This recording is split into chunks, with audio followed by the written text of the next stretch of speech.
Hey, how's it going, everyone? This is the Anime Man. Welcome back to some more Sound of Dralp. So, last episode, we encountered some pretty fucked up shit. We ran away from Goopy Girl and Psychotic Lady. And so now we have to go take them one by one, I guess. So, let's start off on the... It's not a red thing, so we can just go in whichever one we want. So, the reference room, the storeroom, or the director's office. Let's go to the reference room. Maybe this is some kind of reference room. Since it's like a reference room, maybe I can get some information. As I think this, I push open the door to the reference room. After confirming that no strange phenomena are taking place, I step inside the room. Inside there are massive amounts of books and files arranged on metal bookshelves. Looking at the spines of the books, they all appear to be technical in nature. Research data also appears to be mixed in. I've heard that aquariums are also implied to be facilities for research. Seeing this room has convinced me of that. I see it is. It's not like there'd be any materials written about the strange things happening at this mountain aquarium, would there? Since this plane is itself an abnormality. Having come to the conclusion, I notice a book near the entrance on deep sea fish. Deep sea fish were the last words that girl left me with. Strangely interested, I take the book into my hands. It seems there's a technology called nanobubble. Ooh. An extremely small bubble, less than a micrometer, but by suddenly compressing a microbubble, a bubble less than 50 micrometers, a relatively stable purification process can be performed. Wow. Is that something that exists? I don't know. I guess I'll look into it. It seems that due to the properties of vapors in the bubble, various effects can be expected. If ozone is sealed within these bubbles, water can be purified through bacterial processes. Since it's not using detergent or any other chemical substance, it seems to be good for the environment. That's good. There's also an example of sealing nitrogen inside the bubble so it dissolves down to a finite amount, preventing the oxidization of caught fish so they can be delivered to cities while still fresh. You guys writing this down? This is going to come out in the test next week. Of particular note is that freshwater and saltwater, using a similar composition in their bodily fluids, apply the bubbles technique to balance the electrolytes in freshwater with their own bodily fluids as a means of coexistence. Freshwater fish cannot live in water but has a higher concentration than within their own bodies, and saltwater fish cannot live in water that has a lower concentration.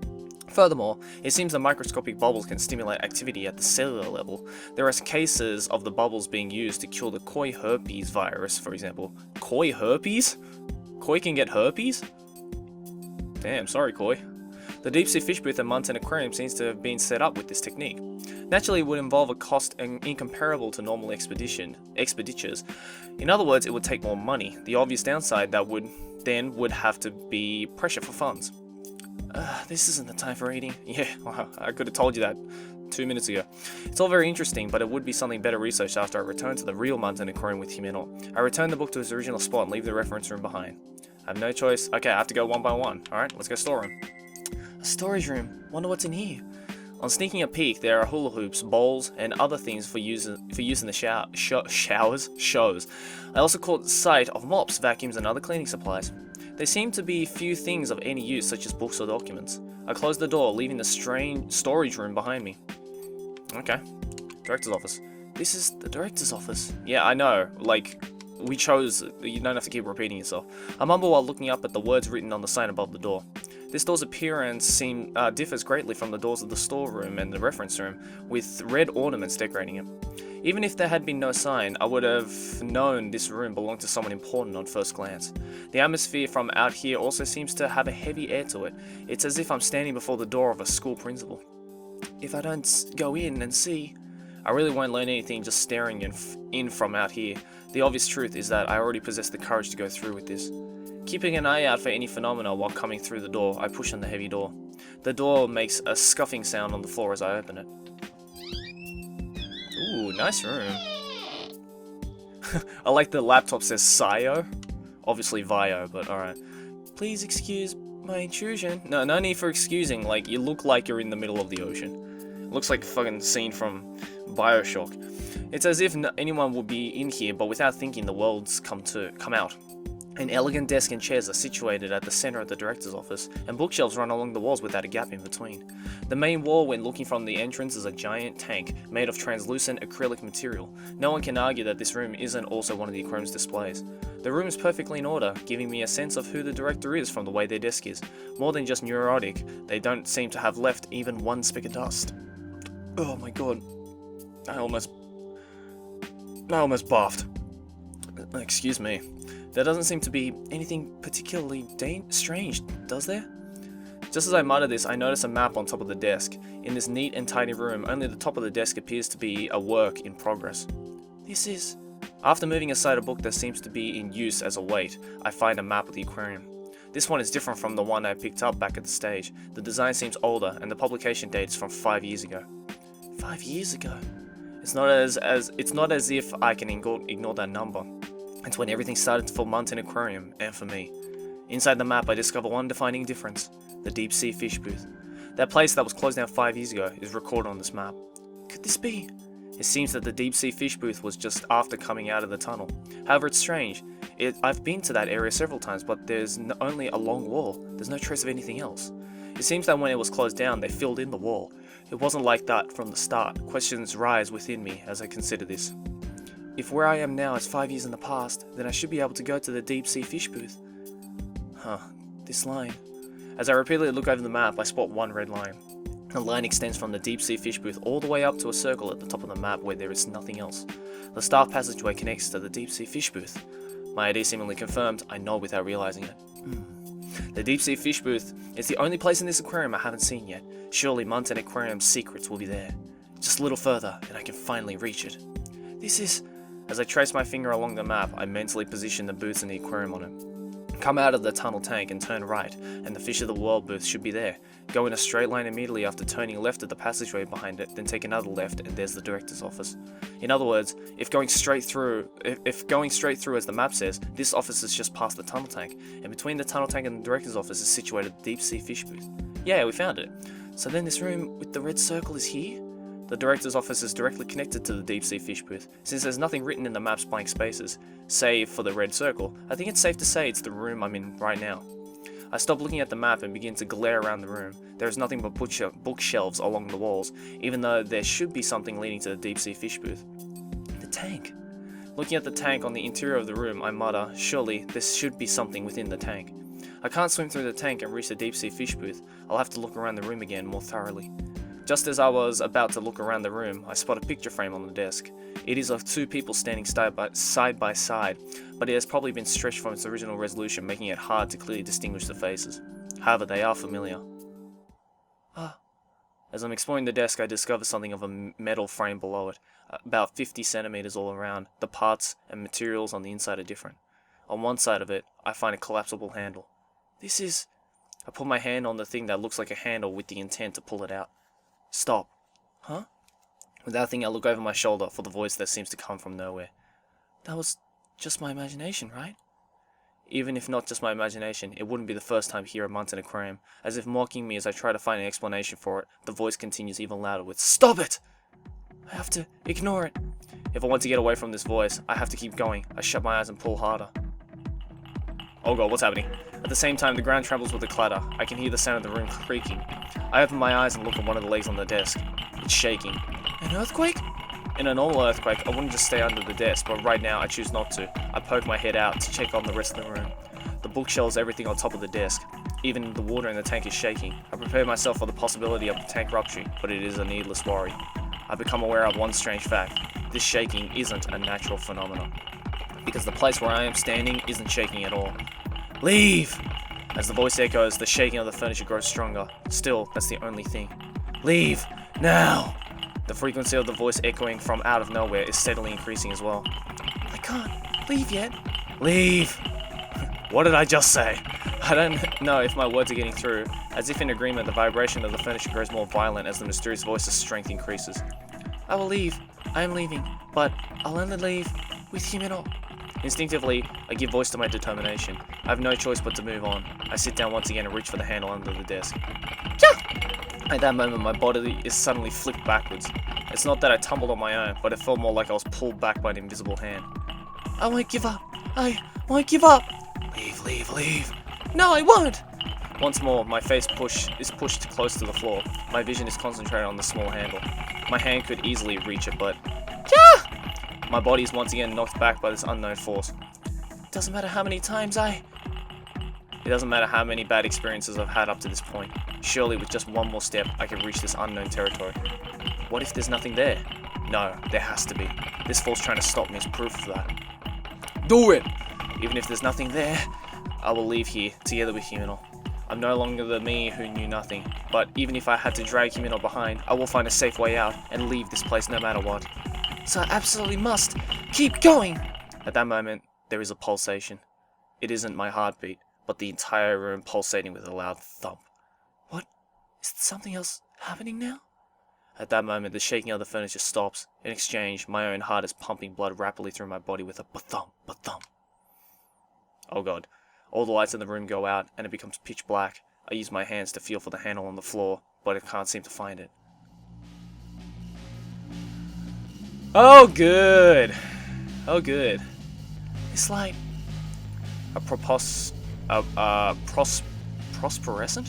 phosphorescent, sorry. A phosphorescent red light begins to shine through the tank inside the director's office. The water inside the tank becomes illuminated with that red color, faintly lighting the whole room. The red light seems to be corroding the entire room little by little. Fish! How? Fish swimming in the air begin to penetrate the room. They seem to be riding the flow of the light from the tank, swimming inside of the red light. Fish swimming where there is no water. Probably a major misunderstanding I've had here in Mountain Aquarium. This red light is water. The room quickly fills with light. If the room fills with water, I'll drown. Staying in this room is in this state is dangerous. Shit. Alright, leave the room or stick around. I feel if I stick around then I'm gonna die. But if I leave the room then I'm gonna die. Fuck. Stick around. I can't give up. Courage springs up from within me. If I'm going to escape from this mountain aquarium with Humanor, I have to overcome this obstacle. Going from mid-air to underwater, I have to overcome this nightmare trying to force me to drown to death. I've escaped so many times and been rescued from the brink of death. However, I won't lose anymore. The red light is eroding the room and numerous fish are swimming. When I saved that girl, I overcame a similar obstacle.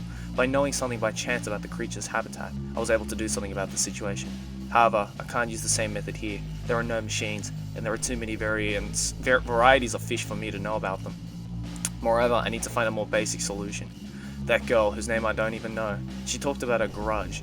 There were two cases, a murder investigation and a mass culling involving this malice. By a murder? Could she have meant the director's accident or about Muddy? About Muddy? No. There's no mistaking that Muddy's disappearance is related to Mountain Aquarium, but that isn't what I need right now. The director's accidental death was caused by the error in the deep-sea fish booth that also caused all those other deaths. Either way, what if it wasn't an accident? What if the whole thing was targeted at someone? I could see what caused the closing down of Mountain Aquarium, the bitter intent against the one who killed them. You sure you just want to stand around and just contemplate the whole situation, the whole mystery and everything? You might die. There are fish swimming around you. I don't think it's a good time to just stand there and be like, I wonder. In other words, regret and a grudge. I bore great fear and anxiety towards Mountain Aquarium.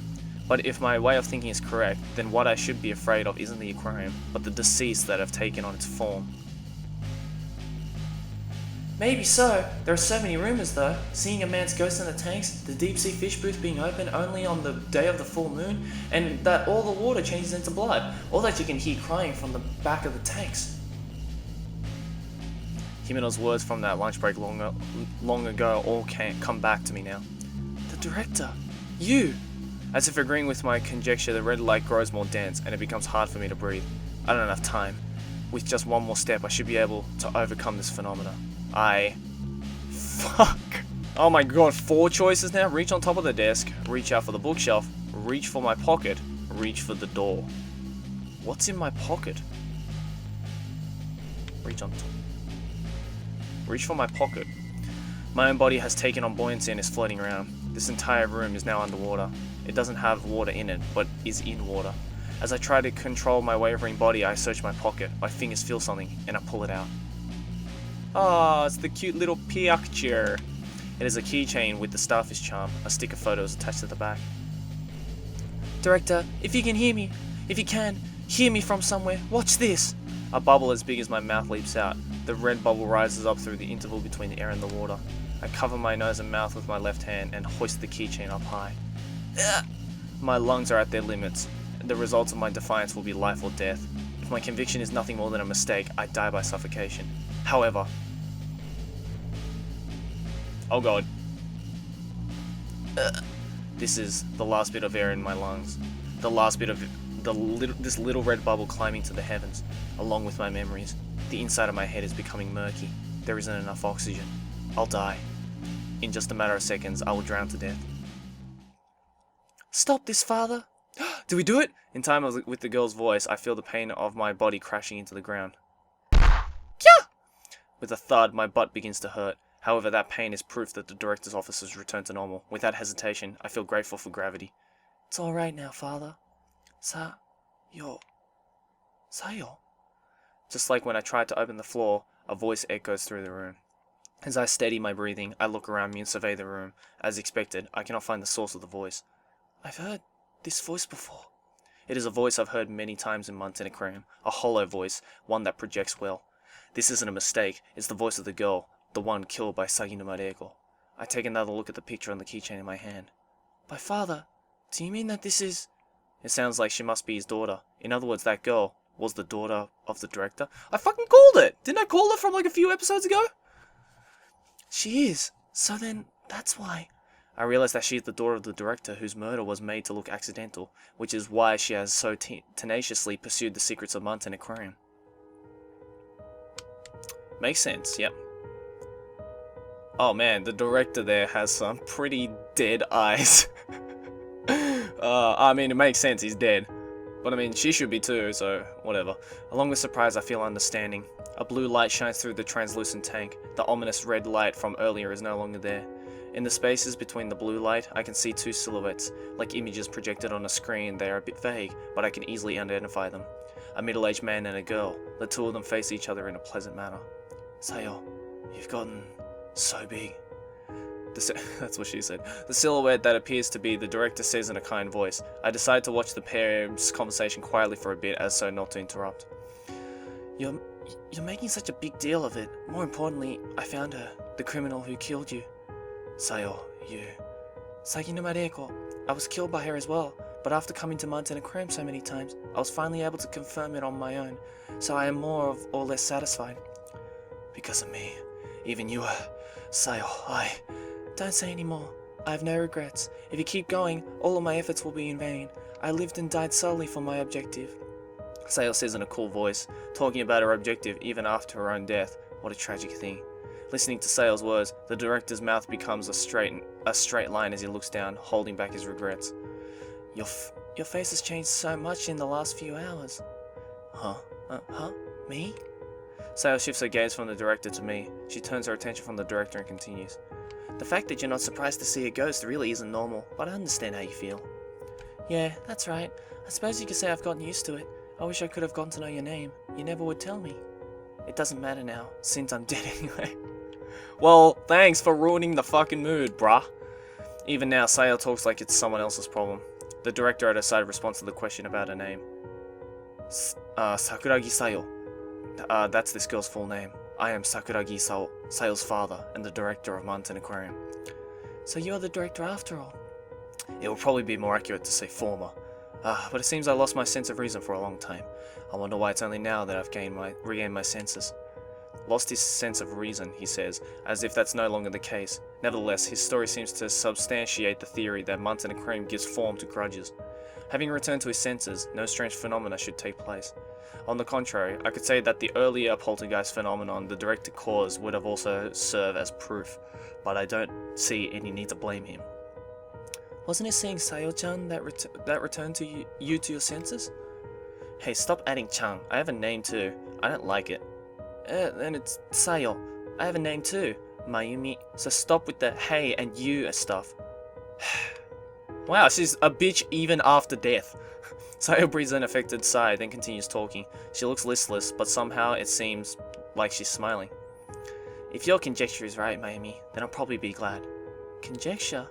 That I returned to my father to his senses. Fool! Is there anything to be happy about? If you hadn't died, you wouldn't have met me, my beloved daughter, dead because of me. Is there really anything to be happy about? Father, calm down. You'll make the aquarium get weird again. I misjudged you, Sayo. I thought you were amazing because you were steadfast in your determination and your resolve, but I labeled you as a cold girl. Really, you were kind. Tears faintly gather in the director's eyes. If demons can have tears in their eyes, then ghosts can cry. That's why they call it infectious crying, I suppose. Even as I watch the two of them, the corner of my eye becomes hot. The exchange between the two of them is so natural. It has the rhythm of a conversation between parent and child. It's something that won't happen again for them. I'm sorry, I couldn't save you. I saw you, Sayo, at the moment you got killed. I couldn't save you. I... Don't worry about it. This is the result of my own faltering. It isn't your fault, my Amy. But... Don't you have someone you need to save? If so, you can't waver. Sayo, you've matured. You've become able to encourage others. Be quiet, father. Well, I'm glad you weren't killed by my father. You've grown up, Sayo. The air surrounding them warms my heart, but the realization that this is nothing more than a transient moment causes my chest to tighten. Huh? You too? Suddenly the blue light changes to white. It floods the room like a fluorescent bulb, gradually growing stronger. Without realizing it, I narrow my eyes. What happened all of a sudden? Who knows? Maybe we're crossing over. I'm satisfied, knowing who the killer is. What? But wait, just a bit! Crossing over, no longer having any attachment to this world. Sayo has achieved her goal. She and the director have miraculously reunited after overcoming space and time. No, I cry out from the bottom of my heart. However, I can't give that scream voice, because Sayo knows my resolve. I don't want her to see me acting uncool, because even though Sayo is dead, she's cheering me on. Mayumi-kun, was it? Before I disappear, I will tell you what I know. Even so, many events right before and after my death are vague. This is much too soon. Will you really disappear? My soul was originally supposed to cross over 5 years ago. Being able to cross over in and of itself is something to be happy about. Director, I don't want to cause anyone trouble like Father did. I just want to go right away. Before our souls are taken. The two have completely reconciled their lives. Souls being taken. It's something I only barely understand. If it happens, just as it did before with the director, then only their grudge and malice will continue to be expressed in this world. When it's time to die, one crosses over. It's probably best to see it from a spirit's position. But then, they can't be happy together. I stiffly endure those words. Unconcerned with my own thoughts, the director begins to speak. 5 years ago, Mountain Aquarium experienced financial hardship. With diverse options for entertainment and a more direct subway system, customer traffic decreased as people were flocking to towns other than Mountain. The management of the aquarium was seeing large costs from a purchase of exhibits, the large amounts of feed required, and the cost of paying for the employees. Also, due to the location of Mountain Aquarium, the cost of transporting seawater is high. In addition, the deep sea booth that served as a centerpiece at that time used the latest technology and required enormous maintenance costs due to its size. I was being pressed by many decisions, letting go of employees, reducing display space, the widening of the target demographic, and the closing of the deep sea fish booth. I couldn't bring myself to cast aside anything from my beloved aquarium. I tried to do the impossible in the hopes of producing results, but in the end, it boiled down to a confrontation with Sagino Madeko and those who stood with her. I was eliminated in the most rational way possible. In other words, I was killed. It was made to look like an on-the-job accident. The director continues, unperturbed by my trembling. I rise to my feet and reach out a hand to Sayo. She is also listening, quietly, to the director's matter-of-fact way of speaking. Her form seems so fragile. I am unable to touch the image she is projecting into the light. Despite my position amongst management, I let her know, in not so subtle terms, how I felt about her. This gave her all the motive she needed. I have no doubt that my motive was, in some part, because I pushed her too far. Beside me, Sayo lowers her head. However, she listens carefully to the director's monologue. I study the director's face and wait for the rest of the story. Then Sagino Maneko sent all the fish in the deep sea fish booth to their deaths. There were 1,217 of them in all. Damn! Fucking fish genocide, dude. There were probably those employees who had their doubts in regards to the recurrence of unlikely accidents. Those that knew even the slightest bit about our management stuck their heads in the sand and just dismissed it as a cost-cutting in some way. That's awful! By all rights, it is something Father should consider as a manager. Yes, at times such a thing becomes necessary. Sagino Mareko held neither reverence nor regret towards the fish she, a human, killed. She probably smiled while killing them, forcing them to bear the brunt of her rage and grudge against me. My soul was already here. It's hard to put into words, but I'm what you might call a jibakure, a spirit bound to this place. That's a Japanese word. Look it up. Sympathizing with the souls of all those fish, I offered up my soul to Mountain Aquarium. So then, the grudge you and the fish bore created the world I'm in now? The director nods with a serious face. I instinctively swallow. This is like, legitimately, this is a Corpse Party Aquarium edition. The Red Mountain Aquarium, I've taken to calling it that. Without regard for when they took vengeance to dispel their regrets, it doesn't matter if... Without regard for when they took... Man, I'm losing it, man. I'm losing it. Apologies, ladies and gentlemen. Third time's the charm, let's try that again. Without regard for when they took vengeance to dispel their regrets, it didn't matter if it involved people or fish, they merely turned to anger. There was nothing I could do. As a human with an independent will and emotions, my soul was the cornerstone, but the fish were the ones to rule Mountain Aquarium. There was no distinction for the value of life. The thousands of fish spirits overpowered by my own sense of reasoning. Then why now? I'm sorry, but I don't clearly understand it either. I may be ubiquitous throughout the Red Mountain Aquarium, but I am merely a core that bore its grudge, nothing more. There are far too many things I cannot explain. But if I were to venture a guess, I would think that my reunion with Sayo had led my soul to stop producing negative emotions. Upon becoming useless, I was probably ejected from the Red Mountain Aquarium. Man, it's hard to follow. Theories and such probably doesn't matter, Mayumi-kun. It's thanks to you bringing Sayo and I together that this miracle occurred, but I don't need any further explanation than that. The director smiles peacefully. He probably doesn't remember the details of what he put us through. If he did, he wouldn't be smiling. Still, it isn't like the director is directly responsible for his sins. Sins are born from a person's ill will. If I trust the director's words, then that isn't the case here. It isn't in me to bear hatred for something with no form. A cornerstone, having lost in me, the one directing their malice, the fish spirits should also disappear. They should cross over. The director says in a relaxed tone after some thought. In other words, the Red Mountain Aquarium will disappear? If my theory is correct, that is what should happen. In turn, with my soul's disappearance, the Red Mountain Aquarium should begin to crumble. This isn't something I know for sure, merely a hunch, but it seems I am a part of Mountain Aquarium after all. Please don't lament the fact that I will disappear. It was your courage that rescued us from this place, this Red Mountain Aquarium. I didn't save you. My words of denial won't come out. Surely the director is satisfied already. After having his soul bound for 5 years and squeezed for every drop of malice, just realizing him was saving him, so I can't dilute that fact. Before we part ways, I'll return this to you. This keychain.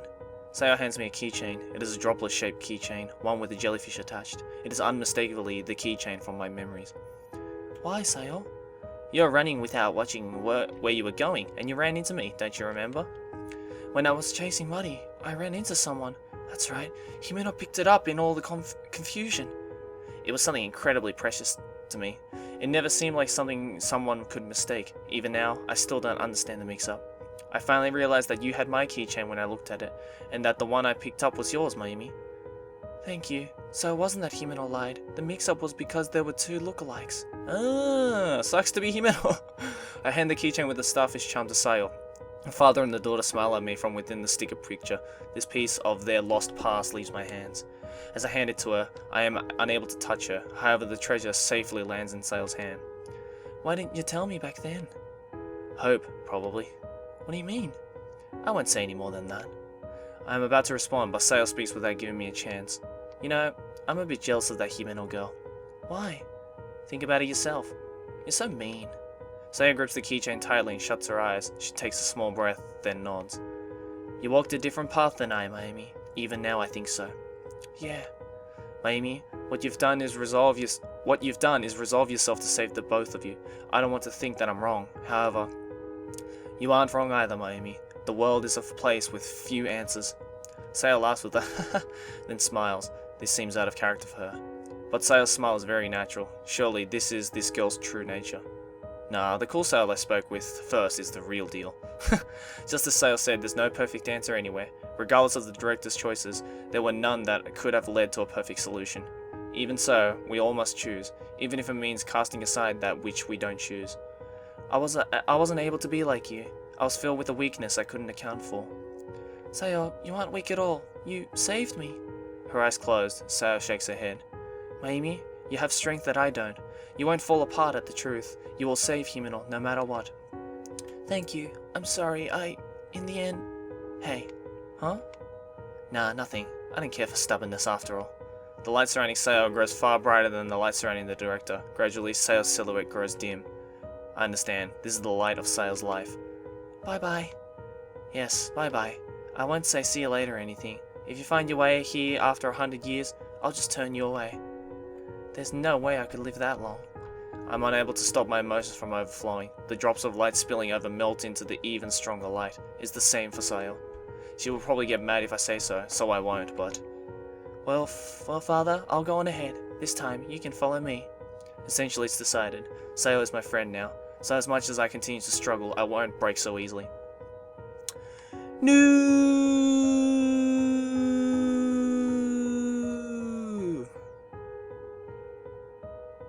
What the fuck? Where's the oh, right, the father follows. By the time I've wiped away my tears, Sayo's light has already vanished. The director closes his eyes and begins to pray. Seeing me stand up, he quietly opens his mouth. I don't know exactly what will happen when this place crumbles. Before it happens, I think it's best that you get out of Mountain Aquarium. I want to ask you about Saginuma Reiko-san. She's still alive in this aquarium, isn't she? The woman who killed not just the director but his daughter too. Her insane smile is etched in my mind and won't disappear. She shouldn't be living. I can't remember it clearly, but I do know this. Mountain Aquarium did exact its vengeance on her. If she's still here in the aquarium, then she's nothing other than a ghost. Oh, really? She was a ghost? Alright. She's a captive soul, bound here by the grudge and a malice that pervades this place. If so, when this place crumbles, she'll disappear as well. You needn't worry. I don't need to worry. Is that true? Those things left behind in time will not change. I understand. That and... Yes, what is it? You didn't see a girl called Muddy somewhere, did you? She looks like Sayo when she was a child. Perhaps, like you, she became a spirit and is in this Mountain Aquarium. I have asked the disappearing director something that has caught his attention. If he is the one with Mountain Aquarium, then perhaps he does know something. However, that hope is quickly dashed. I do not know. Ever since my death, my mind has become rather vague and fragmented. Is that so? However, as it is vague, I cannot definitively say that she isn't here. In the deep sea fish booth where I lost my life, there may be some truth even I do not know. Speaking of which, Director, when you were under the influence of the grudge, you told me to leave. Did you understand somewhere deep down the danger of the place where you were killed? I wonder. Honestly, I do not know. Well then, seems the time has come. Director! I can no longer stay here. I realize it may be irresponsible. However, it seems this alone I cannot fight. In this world, there are powers that go beyond human understanding. But please wait! If I wait too much longer, I won't be able to follow Sayo. When I reach the other side, I will pray for you, that you may be saved and blessed. But I wanted to ask you more questions! So rude. Well, laters. I am unable to stop him as he is wrapped in a brilliant light, just as Sayo was. In the next moment, his form is gone. Was he able to cross over? My question is directed at thin air, so naturally there is no reply. I wonder if this is a time when you should say congratulations. Thinking it over a bit, I look up. In that position, I close my eyes. Please, find peace. Before I realize it, I'm alone again, but it's alright. Even if something happens, I will not fail. I've prepared myself. Well then, I have to walk on. Alright guys, we're going to end this episode right here. So, should we head for the deep sea fish booth or return to Himeno's side? The choice is yours. Anyways guys, hope you're enjoying it and I'll see you in the next one. Thanks for watching. As always, like and favorite if you enjoyed. Subscribe for more anime banner. Keep watching anime.